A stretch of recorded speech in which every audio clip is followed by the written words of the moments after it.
Hello, Marin. This is Arann Harris, the DIY guy, and I see a beautiful nothing.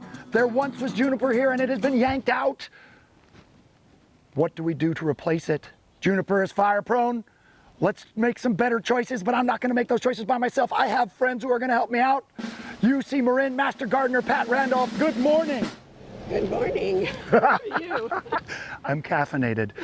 Fire scientist Steve Quarles. Good morning, Aaron. Nice to be here. Oh, thank you for being here. Thank you for helping us out. What's the problem with juniper? Well, first of all, I'm glad that they took the juniper that brought that they did, and you notice they still have a little bit more to do. Yep. Juniper is pretty combustible because of its compact shape and form. You notice a lot of green stuff on the outside, but inside there's a lot of dead stuff and fine fuels. And it's an accumulator of other stuff that happens to come around, like these leaves from neighboring trees. And it has the smell, the oily smell. All these things in combination make it less than an ideal plant for a yard. Let's yank it. And when we replace it, Pat, what are some good ideas? Well, there are 4 things I like to keep in mind when thinking about replacement plants. The size it's going to be at maturity, that it's going to be drought tolerant, that it's going to be easy to maintain. Most people want that. And that you're considering the ecology as a whole. For example, pollinator plants are often beautiful and they attract birds and bees, so keep those things in mind. 4 considerations. Let's take that to the nursery and put it into play. Let's find some plants to replace. Okay, let's go. We'll follow you. Let's go. Great. We've arrived at Pat's Plant Place, West End Nursery in San Rafael, California. Why are we here, Pat? What are we going to do? Well, as you say, this is my plant place, but know that there are lots of other local nurseries throughout Marin. And here at West End, I've asked Chris Unterman to help us out.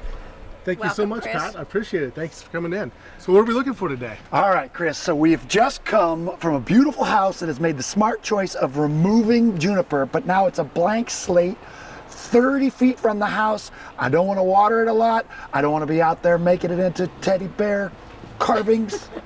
I don't know what that means, but what can I replace it with, Chris? Hey, no problem. We got lots of things. Let's go take a look, all right? All right, let's do this. All right.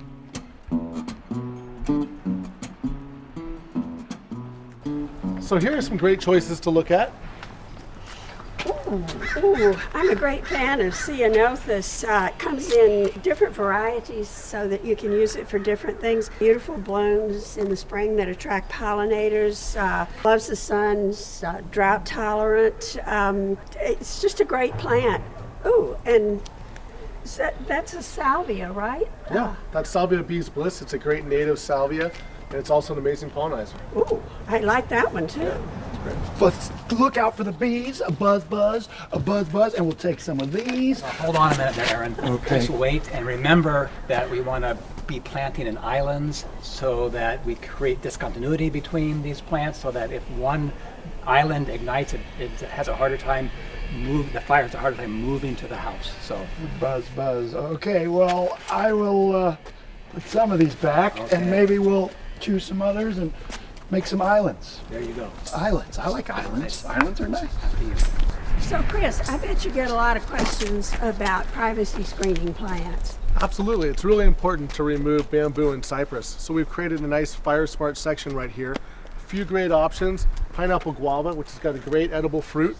Podocarpus gracilior, Rhamnus, Arbutus marina, all great choices.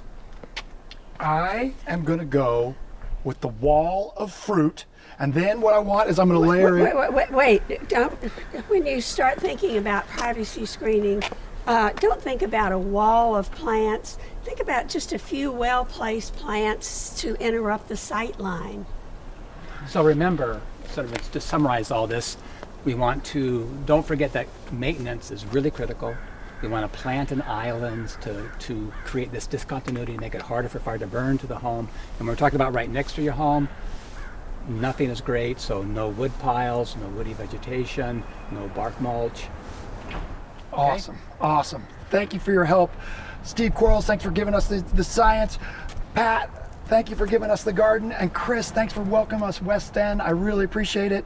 And folks, the big thing is action. You can take out your juniper, you can take out your cypress, you can take out your bamboo, and at that point, you can take a breath. You can go to Marin UC Master Gardener's website. You can go to Fire Safe Marin's website. You can ask a garden expert in your world, but take your time, be smart, plant things that will work, and enjoy your garden, because this is a long-term plan. Chris, will you show us some containers? Absolutely. I want to see them. I want to see them. Pat, will you give me some advice? I need to make a container garden that has some herbs.